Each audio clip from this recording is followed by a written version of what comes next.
ప్రతి ఉదయమున ఆషేరు గురించి మనం మాట్లాడుకోవాలంటే సహోదరులందరికంటే ఎక్కువగా ఆశీర్వదించబడి దీవించబడి అతని కాళ్ళు అతని పాదాలు తైలములో ముంచుకొని తైలముతో కడుక్కుంటున్నాడంటే అంత గిన్నె నిండి పొంగి పొరుల ఆశీర్వాదం ఎక్కడి నుంచి వచ్చిందంటే ప్రతి ఉదయమున కృప కృప కృప.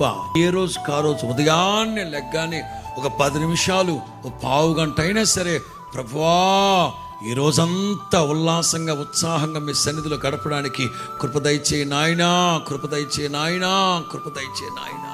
మీకందరికీ కృప వెంబడి కృప కలుగునుగాక, మీకందరికీ కృప వెంబడి కృప కలుగునుగాక.